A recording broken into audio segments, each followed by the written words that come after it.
Baik, sudah tertampil Bu Penny? Oke, kalau sudah terpilih, baik, saya mulai. Assalamualaikum warahmatullahi wabarakatuh. Selamat sore, Bapak Ibu dokter dan rekan-rekan sekalian. Perkenalkan, saya Penny Brilianti, Product Development Scientific dari PT Ganasari Eka Satya. Pada kesempatan sore hari ini, saya ingin memberikan pemaparan mengenai produk kami yang terkait dengan forensik, yaitu dari Kopan, dan juga kami mengadakan webinar di mana untuk judul webinar kami di sini adalah Evolution of Forensic Sample Collection. Untuk itu, saya mulai saja supaya mempersingkat waktu. Jadi, untuk outline saya pada sore hari ini, saya akan memperkenalkan mengenai profil perusahaan, baik itu dari PT Gandasari Eka Satya dan juga dari Kopan Group. Kemudian dilanjutkan dengan divisi produk dari PT Gandasari Eka Satya, lalu dilanjutkan dengan forensik, lalu pemaparan forensik, dan di akhir maaf, ini dokter Ibu boleh minta tolong di mute sebentar.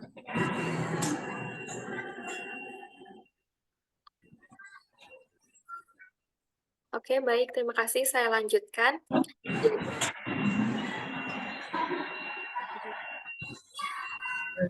saya lanjutkan Mohon untuk di konteks ini.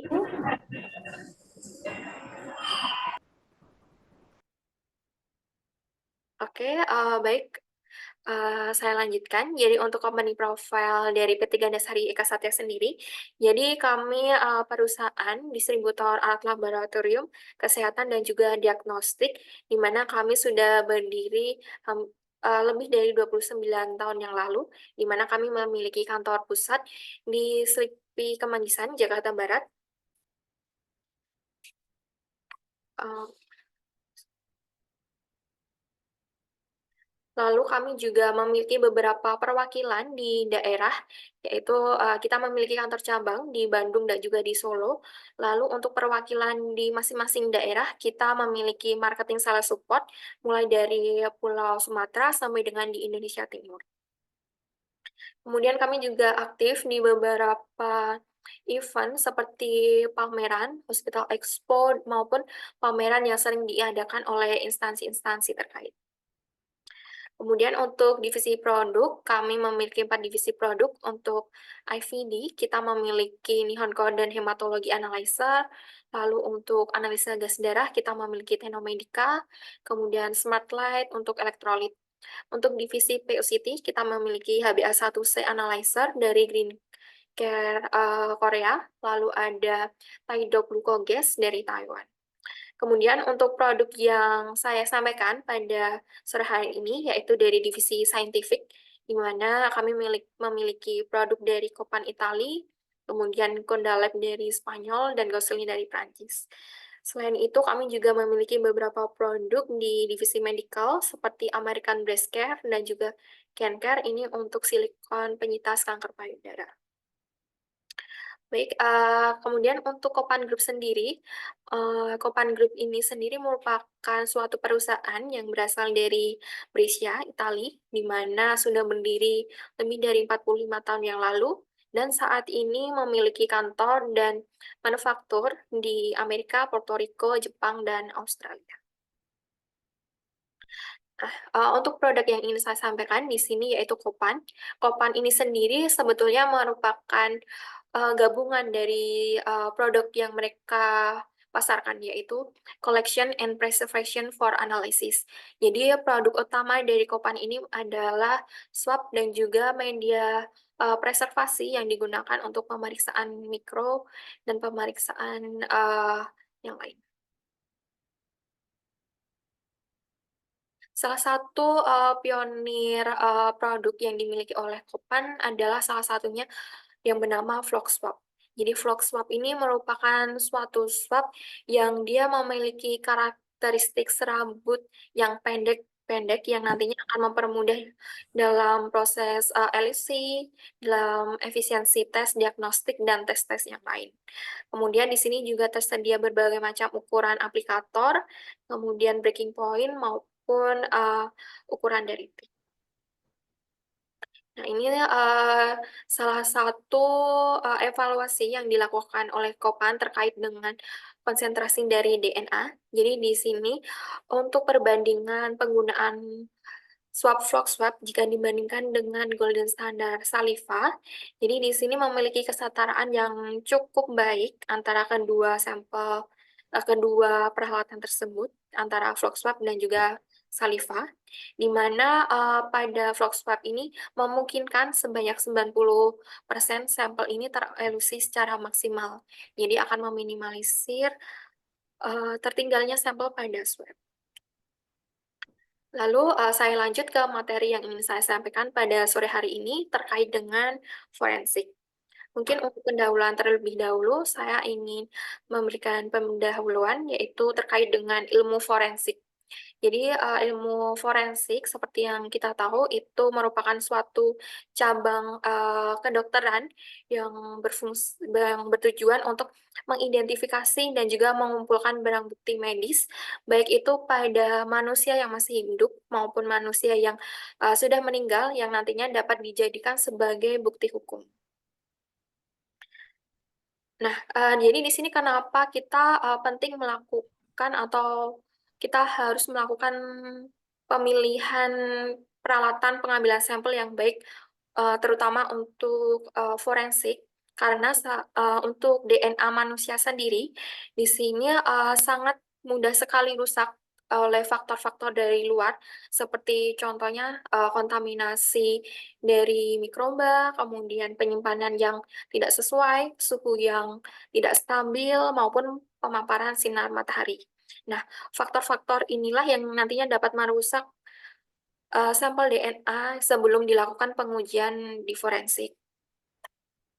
Nah, salah satu tahapan yang menjadi penentu keberhasilan suatu investigasi forensik yaitu masalah preanalitik.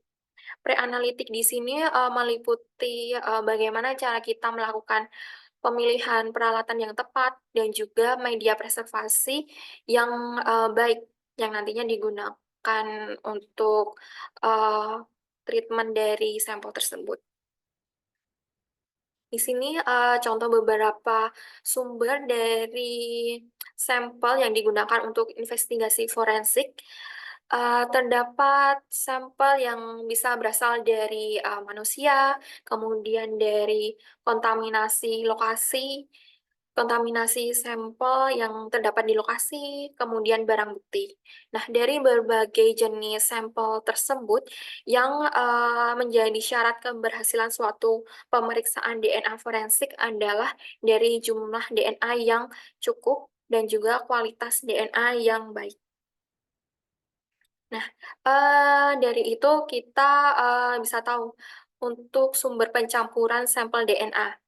Untuk sumber pencampuran sampel DNA ini maksudnya adalah sumber-sumber yang menjadi pemicu kontaminasi sampel utama itu meliputi dari sisa sampel dari pasien sebelumnya maupun sisa-sisa dari sampel yang ikut terambil atau kita biasanya nyebutnya sampel sekunder.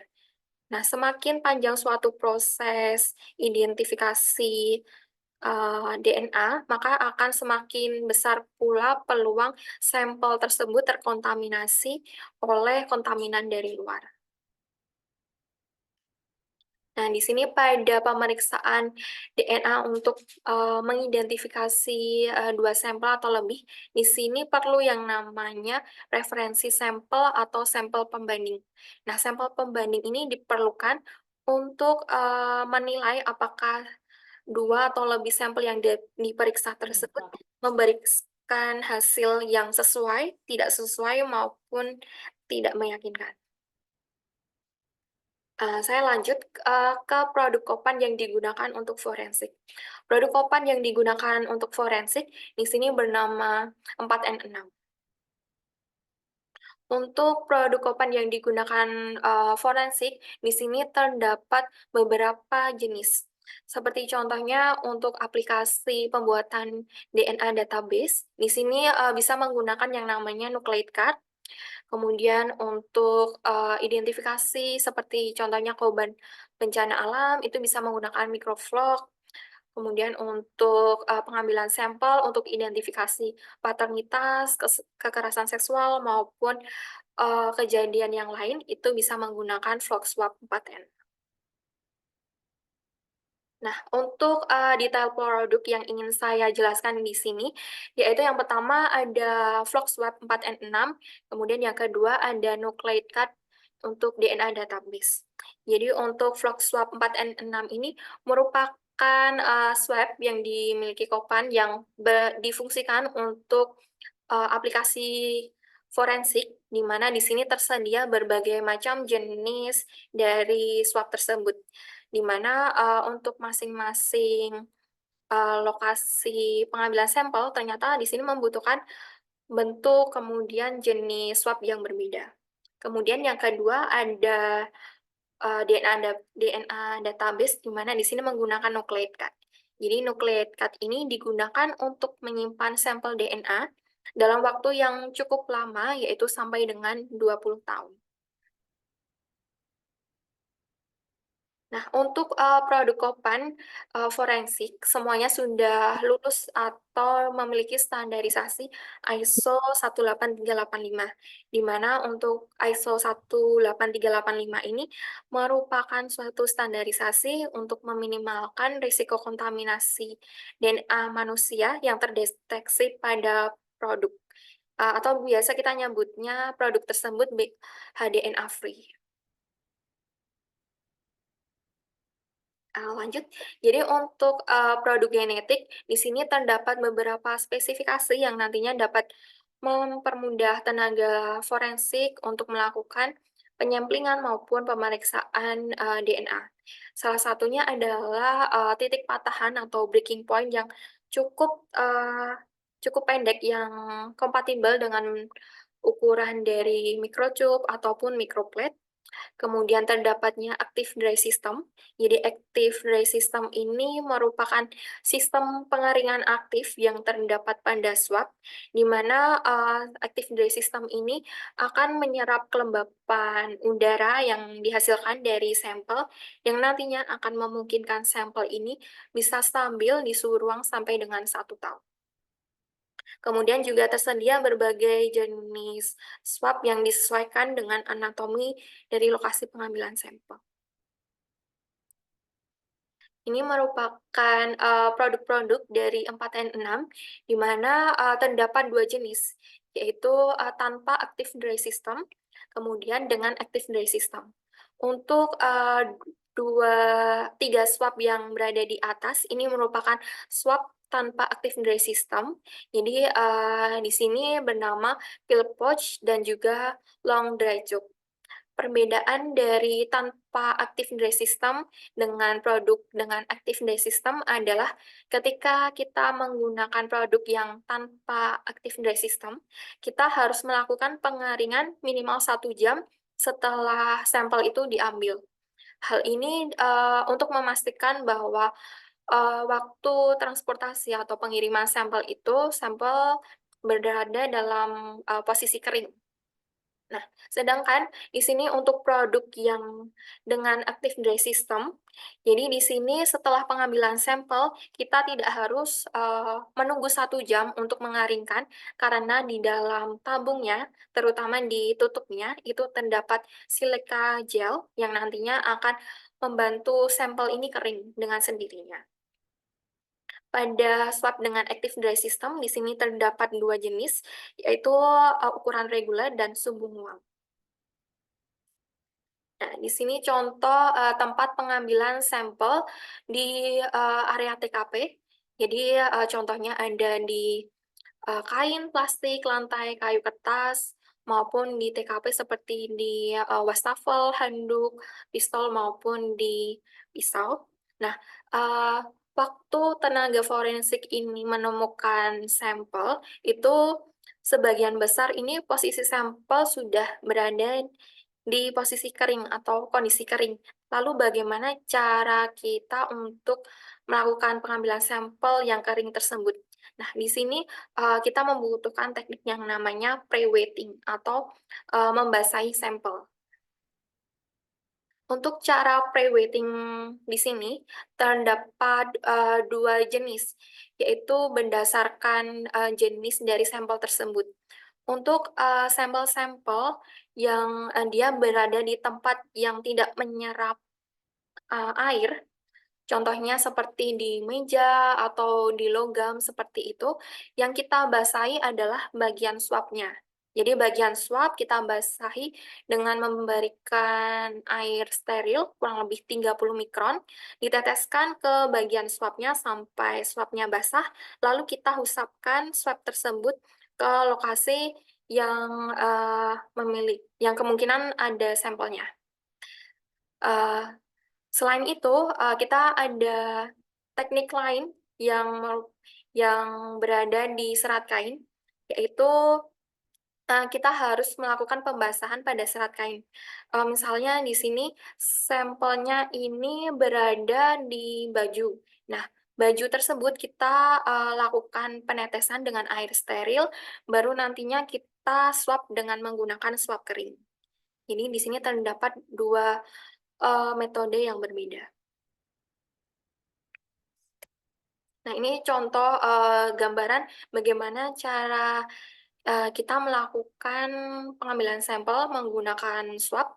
Jadi, kita basahi terlebih dahulu swabnya dengan air steril, lalu kita usapkan ke lokasi yang uh, berpeluang ada sampel. Dipastikan untuk sampelnya ini mengcover seluruh bagian swabnya.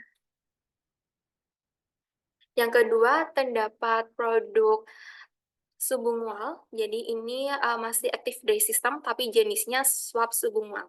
Jadi swab subungual ini digunakan untuk pengambilan sampel di bawah kuku. Jadi di sini memang swabnya di sini khusus bentuknya, jadi seperti kerucut kecil yang disesuaikan dengan anatomi kuku bawah.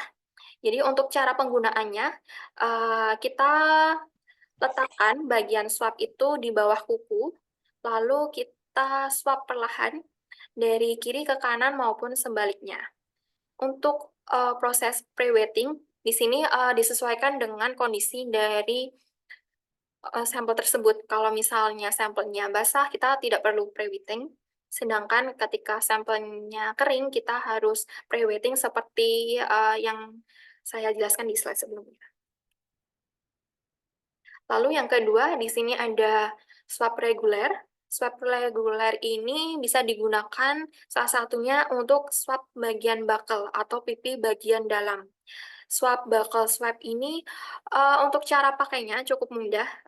Kita cukup mengeluarkan swab dari tabungnya, kemudian diletakkan di mulut selama kurang lebih 10 detik supaya bagian swabnya ini terbasahi dengan saliva.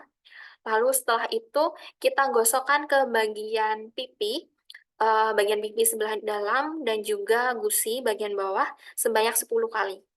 Proses ini dilakukan di pipi di sebelah yang pipi sisi sebelah lainnya.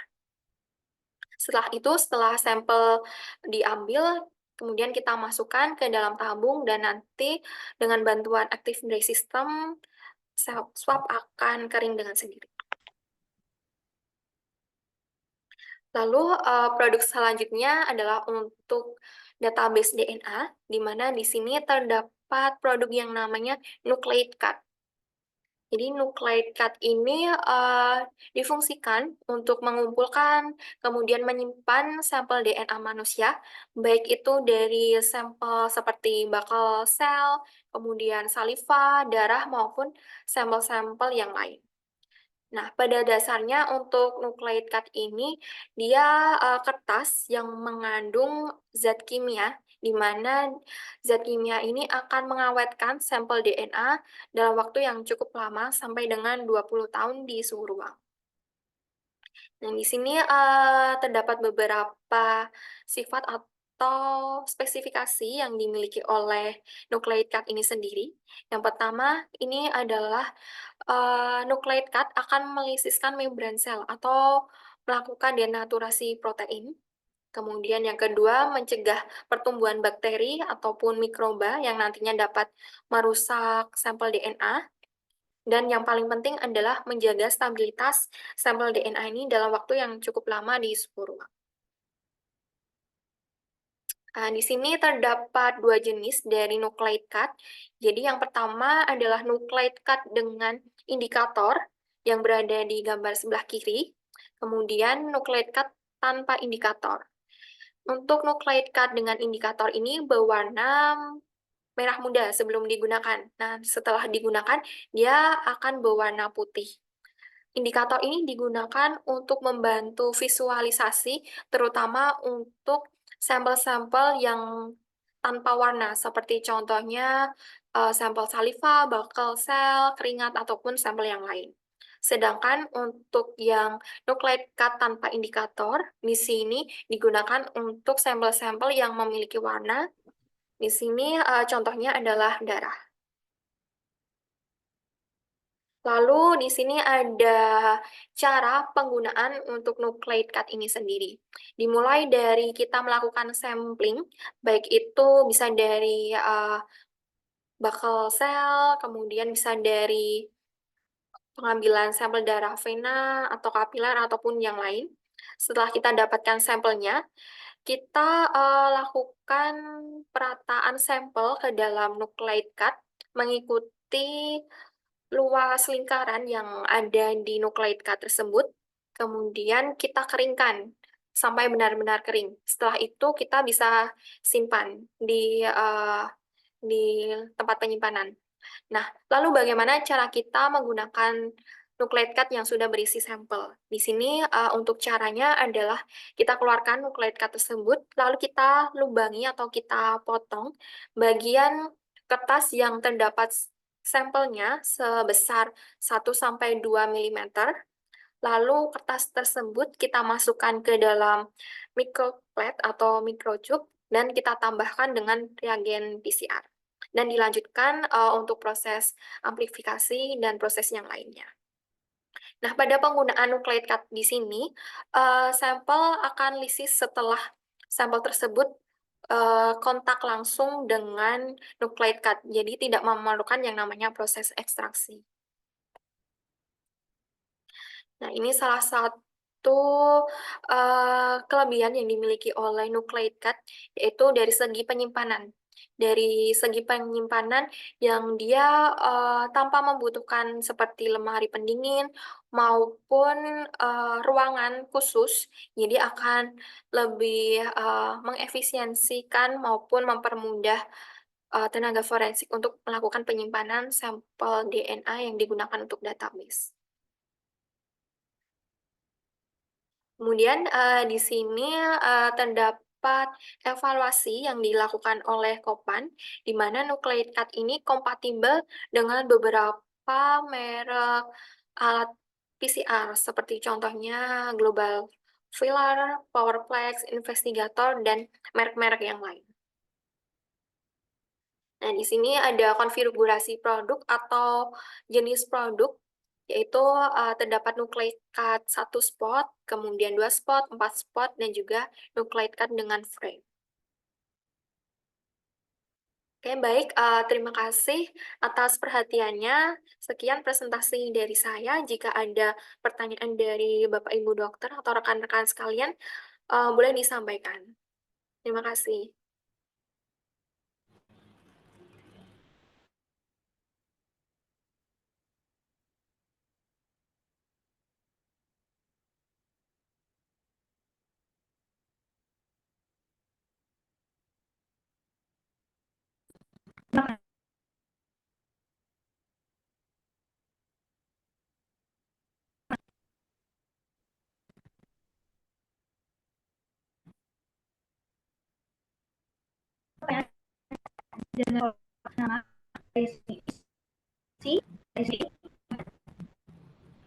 Atau bisa juga menyalakan itu raise hand dan hidupkan mikrofon untuk bertanya langsung kepada Ibu Penny.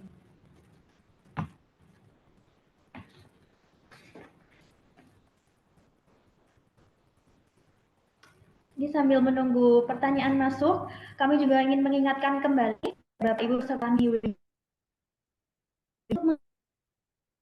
pada materi pada hari ini akan kami kirimkan melalui email yang Bapak Ibu isi. Oke, baik Ibu Farah. Di sini saya bisa lihat pertanyaannya. Ya, dimulai dari Ibu Elsa ya. Jadi di sini eh, HDNA free disarankan untuk pengambilan saliva dan bakal. Kenapa tidak direkomendasikan untuk bercak darah ataupun darah?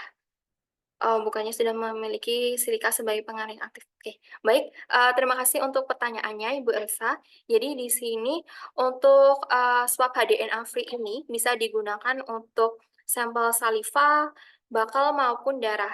Jadi darah pun bisa digunakan menggunakan swab ini. Seperti itu. Ya, untuk HDNA free ini dia memiliki silika pengering aktif. Apakah jawaban saya sudah menjawab pertanyaannya Ibu Elsa? Oke, mungkin itu saya lanjut ke pertanyaan yang kedua dari uh, Ibu Alin Ibu Alin dari UGM Jogja. Kapan kita harus menggunakan pil pouch long dry tube dan kapan harus menggunakan tube dry yang pendek?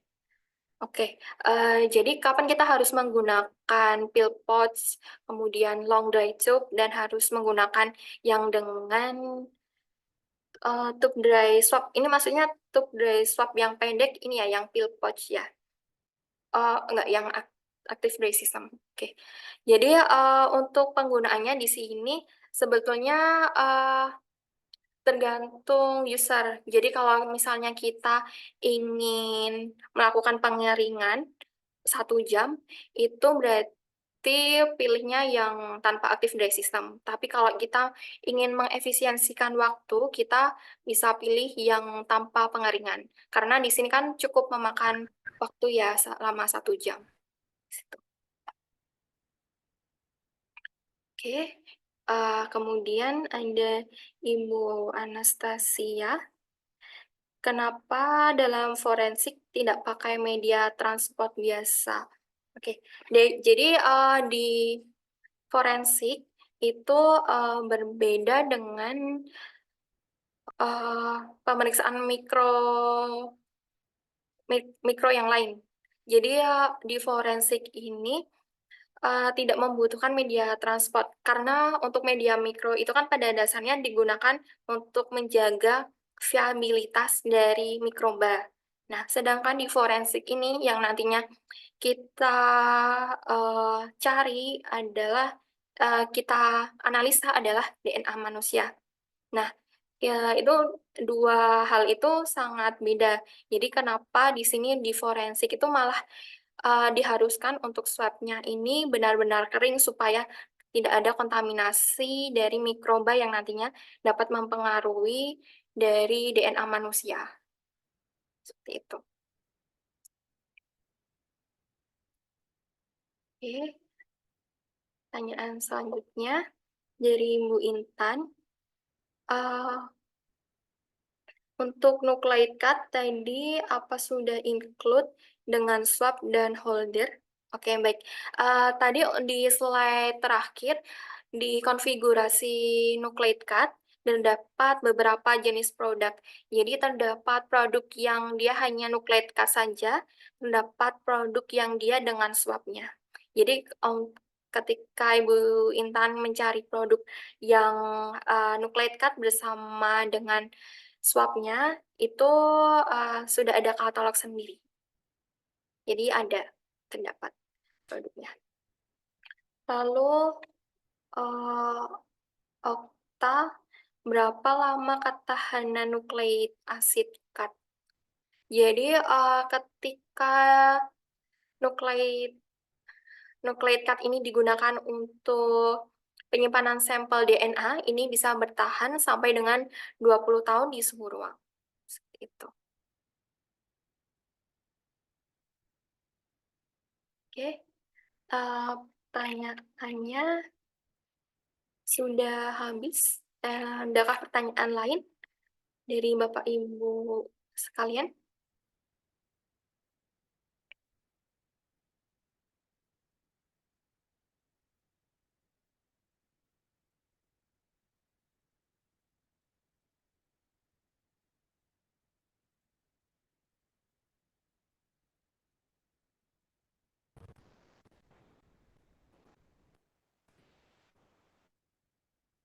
Ini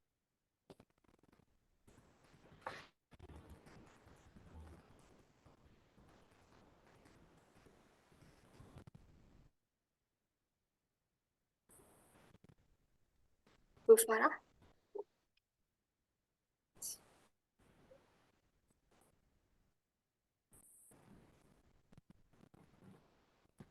sebelum ke pertanyaan selanjutnya,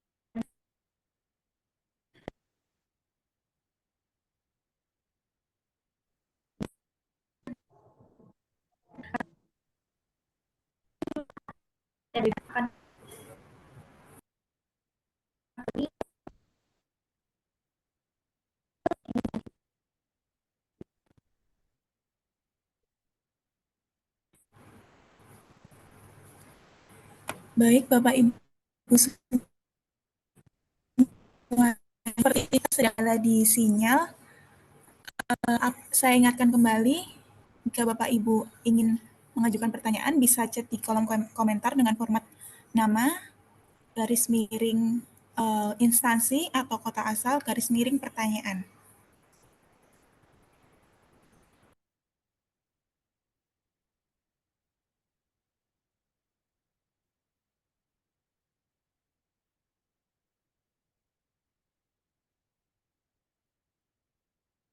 Oke, ini ada pertanyaan dari Ibu Dea. Tadi pertanyaannya sama ya, sama dengan Ibu Okta. Jadi untuk ketahanan nucleic cut sampai dengan 20 tahun di suhu ruang. Lalu ini Bu Intan ada pertanyaan lagi. Apakah pengambilan sampel DNA selain bakal juga memerlukan perlakuan khusus? Mungkin bakal didiamkan dulu selama beberapa waktu. Baik. Jadi selain bakal di sini didiam. Di sini untuk pengambilan sampel sebetulnya nggak ada teknik khusus. Jadi mungkin yang paling utama itu kondisi dari sampel.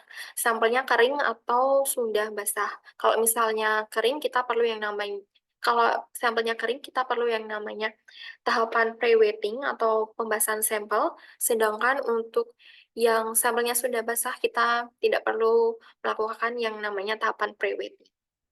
Nah, tadi contohnya untuk yang swab bakal, kenapa kita harus memasukkan atau mendiamkan sampel 10 detik itu supaya waktu sampel diusapkan ke pipi itu tidak terlalu sakit. Jadi supaya sampelnya itu, supaya swabnya itu basah, lalu baru bisa di swab ke bagian bakal. Oke, itu. Oke, saya rasa sudah tidak ada pertanyaan lagi.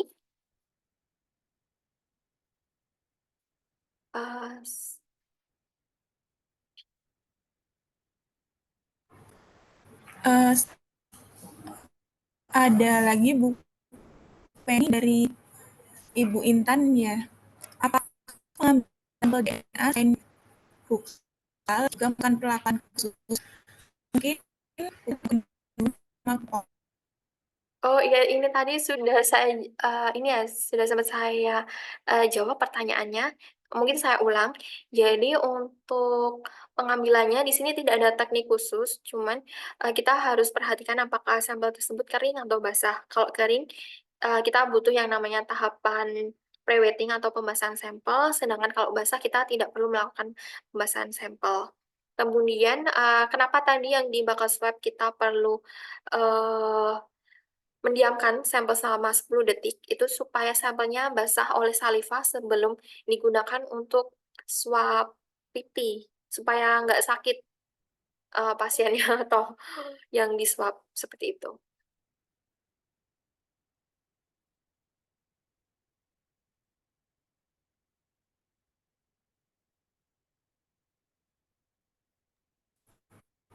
Um,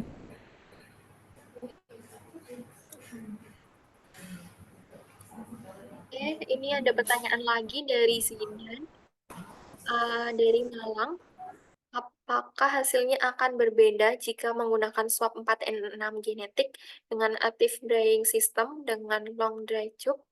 Oke, jadi di sini tidak ada perbedaan penggunaan baik itu dengan active dry system, long dry tube maupun swab 4N6. Yang menjadi pembeda cuman di tahapan treatment sampelnya. Untuk yang tanpa active dry system perlu dilakukan pengeringan secara manual itu 1 jam. Tapi untuk dengan active dry system itu kita langsung sampelnya langsung dimasukkan ke tabung tanpa harus dilakukan pengeringan terlebih dahulu. Seperti itu. Untuk hasilnya di sini tergantung dari masing-masing pengguna. Jadi kalau misalnya melakukan prosedur sesuai dengan protokol itu harusnya tidak ada perbedaan hasil. Seperti itu. Oke, baik Bu Penny, terima kasih atas jawabannya. Mungkin ada satu pertanyaan terakhir lagi Bu dari saya pribadi. Baik. Ini kan tadi dijelaskan mengenai pengambilan sampel forensik ya.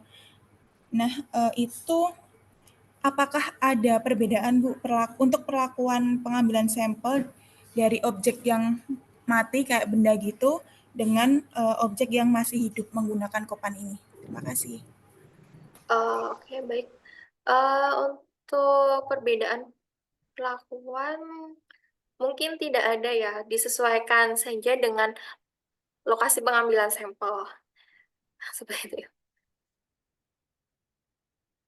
Mungkin kalau untuk yang benda mati, kadang kan sampelnya sudah kering, seperti itu yang butuh pre-wetting. Kalau yang di um, di seseorang itu juga butuh pre-wetting. Jadi berarti di sini nggak ada perbedaan, nggak ada perbedaan khusus.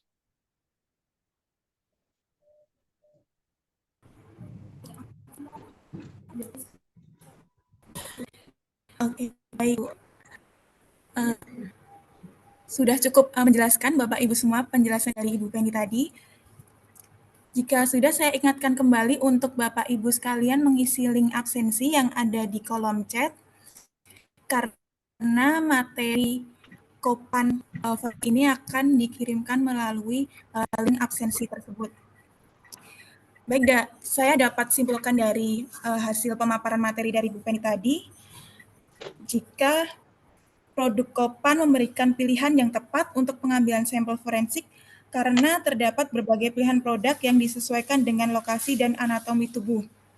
Terdapat 2 produk utama yaitu FloxSwab 4N6 dan juga NucleiCard untuk penyimpanan dan pembuatan database DNA. Oke, untuk jika Bapak Ibu sekalian masih ada yang perlu ditanyakan atau ingin mendapatkan info yang lebih detail mengenai produk kami, dapat menghubungi call center kami di 0811 1360 7424 atau ke sosial media kami dengan Instagram @gandasari_eka_satya, Facebook Gandasari Spasi Eka Satya, dan YouTube Gandasari